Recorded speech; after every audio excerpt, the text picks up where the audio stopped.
Simba es un proyecto gratuito de promoción de la lectura. Ayúdanos a que nuestros libros lleguen a más gente compartiendo lecturas en las redes sociales. Si puedes y quieres, también puedes hacer una donación para mantener el proyecto y posibilitar que nuestra biblioteca siga creciendo.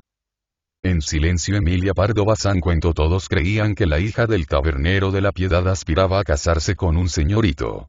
No con un señorito de los que, a veces, al pasar ante la taberna a caballo o en automóvil, se detenían a beber un vasete del claro vinillo del país, y piropeaban a la muchacha. Con estos, no había que pensar en bendiciones. Solo algún curial de Brigos, algún lonjista de Areal que bien pudiera prendarse de aquella moza frescachoncilla, peinada a la moda, y tan peripuesta con su blusita de percal rosa, incrustada en entredoces.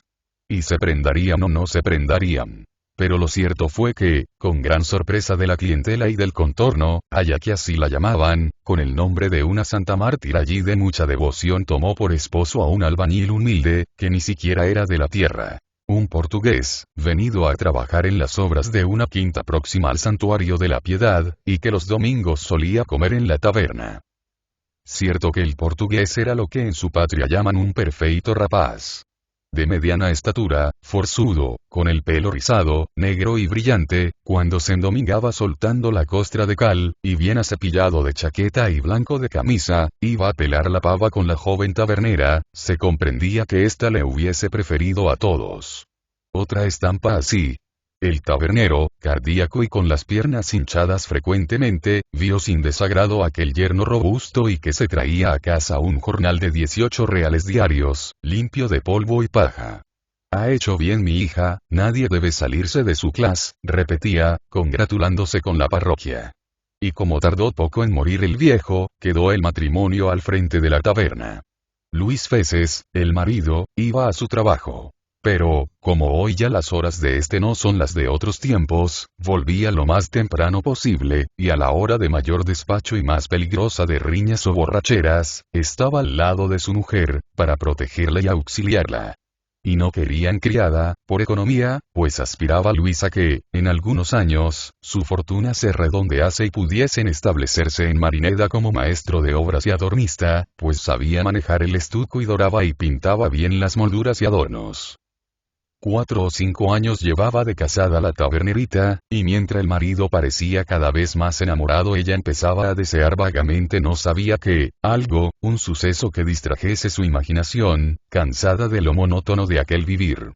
Pensaba en cómo sería la casa que habitarían en la ciudad, y si tendría ventanas para ver pasar la gente, y si habría cines y teatros, y que, al anochecer, se podría dar una vuelta por las calles, rozándose con el señorío.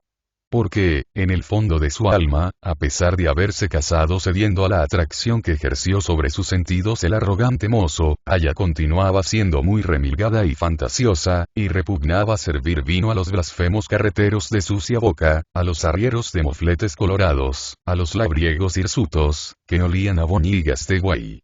Estaba harta de brutalidades y suponía, que en una ciudad, volvería a querer a su marido como el primer día, ilusión frecuente en los humanos, que atribuyen a los sitios lo que está en nosotros. Pero el portugués, que desde el primer día habló sin timidez y como amo, había fijado de antemano la suma que necesitaban para montar la industria en Marineda, y más valía que sobrase que verse allí ahogados. Se necesitaban, lo menos, 4.000 duros, y mejor 5.000. Hasta verlos juntos, taberna y jornal. No quedaba otro remedio. De pronto, parecieron calmarse las impaciencias de Aya. No habló ya de Marineda, no propuso el traspaso de la taberna para completar la suma. Al mismo tiempo dio en componerse más que de costumbre, aunque siempre había gustado de presentarse hecha una semiseñorita. Se hizo blusas, se compró calzado fino y medias de algodón muy caladas en el empeine. Y estas y otras coqueterías de su atavío, encandilaron la pasión de Luis, nunca apagada, y le hicieron asiduo y exacto en volver a casa a las horas más tempranas que podía. Había para esto una razón más. Siempre había sido celoso, con celos vagos, porque sin duda tenía algunas gotas de sangre africana, que se revelaban en sus gruesos labios y en el rizado crespo de su pelo. Y la exacerbación de coquetería de su mujer le causaba esa extrañeza, que es la puerta de la sospecha. Con enlazar dos cabos sueltos, la sospecha pidiera trocarse en acusación. Aya no hablaba ya de Marineda, parecía encontrarse en la Piedad muy a gusto, había coíza, como dicen sus paisanos. Había algo que era preciso aquilatar, y vaya si lo desenredaría. La observación de las tardes, en la taberna, no dio ningún fruto. Aya servía a todos, sin fijarse en nadie. Les servía, les presentaba la cazuela de bacalao o el guiso de patatas, les escanciaba la cerveza, a que empezaba a aficionarse la gente aldeana, con aire más bien desdeñoso, con cierto repulgo de persona superior al cometido que está desempeñando. Ninguno, entre aquellos rudos parroquianos, se hubiese atrevido a llamarla mi comadre ni a chuscarle un ojo, aunque la encontrasen muy repolluda y fresca. Pero la gente del terrón respeta la coyunda, y no caza en vedado, a menos que la veda se levante de suyo. Luis Feces, que había rodado algo antes de hacer alto en la taberna de la Piedad, era experto y no era tonto. Por allí comprendió que nada había. ¿Por dónde, pues? ¿Por dónde? Su instinto creía haberlo adivinado. Es más, lo sabía de fijo, pero no de ahora, sino de atrás, de muy atrás, que si se lo habían advertido antes de que se casase, y sus compañeros, los que con él trabajaban en la obra de Cordeira, le habían dado más de una festiva cantaleta con las rivalidades que pudiera temer del señorito Raimundo, el dueño del paso de Morcelle. Ese, y solo ese, puede ser. Era el único que tenía las costumbres libres, el que acostumbraba a echar a perder a las garridas mozas, había rondado aquella de soltera, y la festejaba ahora también. Una mañana, de rocío y niebla, de un otoño que se anunciaba húmedo, se abrió el postigo del corral de la taberna, y salió por él un hombre de gentil talante, que rápido se dirigió al pinar, y en su seno desapareció, como si la masa oscura de los pinos se lo hubiese bebido. Era aún la hora incierta del amanecer, y el albañil había salido casi con noche, para ser el primero en la obra de la casa que Embrigos decoraba. Un bonito negocio. Le pagaban espléndidamente. Pero, apenas dejó su cama y engullido el café a tragos largos, habíase apostado Luis en dando la vuelta al recodo del camino y escondido por un matorral. Y había visto salir por el postigo su deshonra. Permanecía en pie, inmóvil, un poco sacudido por un horrible temblor de rabia, con un borde de espuma franjeando sus gruesos labios. Aquella misma noche se encaró con Aya, para decirle sin preámbulos. «No sabes, mujer. He acordado que lo del taller de Marineda era una tontería». «Sí, hombre», confirmó Aya. «A mí también me lo parecía, solamente que no te lo quise decir». «No, pues tú bien entusiasmada estabas al principio», dejó caer, no sin cierta ironía, el portugués. «Pero mejor nos ha de ir en América.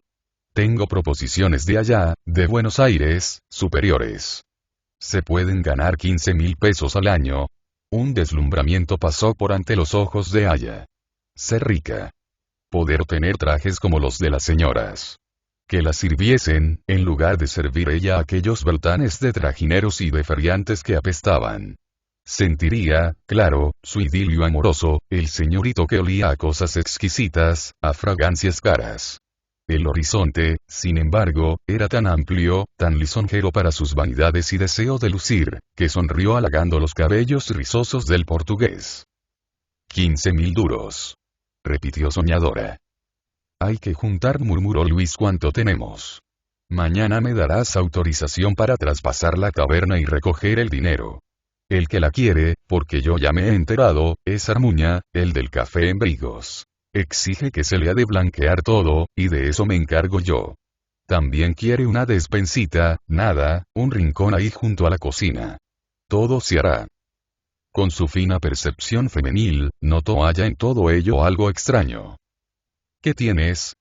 Hablas así, de mala gana, ¿eh? Es que ciertas cosas dan para cablar mucho, contestó el portugués sombríamente. Realizóse el programa, y Luis, amén del blanqueo, construyó una despensilla, con tabique de ladrillo. Aya le interrogaba curiosa y algo preocupada también. ¿Para qué haces esa pared delante de la otra? Quiere así Armuña, es como un armario más reservado, dijo él. Cuando todo estuvo pronto, se enteró Luis del barco, y fue a Marineda a tomar el pasaje. La víspera del día de su marcha, enviado ya por el coche su pequeño equipaje, despachada la criada desde 2 días atrás, se acostaron los esposos. A medianoche, hubo como el ruido y trajín de una lucha, y poco después encendió luz el marido, por cuya frente resumaba un glacial sudor. Cogiendo el cuerpo inerte de Aya, lo llevó hasta el supuesto armario, en la nueva despensa. Y recostándolo de pie contra la pared, trajo ladrillo y mezcla, que había dejado en el patio, y tapió el hueco de la puerta que debía cerrar aquella cavidad. Con tal esmero lo hizo, que nadie hubiese podido sospechar, cuando al amanecer terminó de cerrar aquella sepultura, que no era una pared lisa, sin comunicación con nada. Recogió aún, cuidadosamente, las ropas de su mujer. Las puso en un lío con las suyas del primer momento. Se terció al hombre la chaqueta, y dejando la llave en la puerta Almuña ya estaba avisado emprendió la vuelta de Marineda, por el camino real, blanco y desierto. Las piernas le vacilaban un poco. Pero según se alejaba de la taberna, donde había emparedado su venganza, corría más. Y bien le vino darse prisa, porque el gran transatlántico calentaba ya sus calderas, y fue de los últimos en llegar entre los emigrantes. La Ilustración Española y Americana, núm. 15, 1914. p.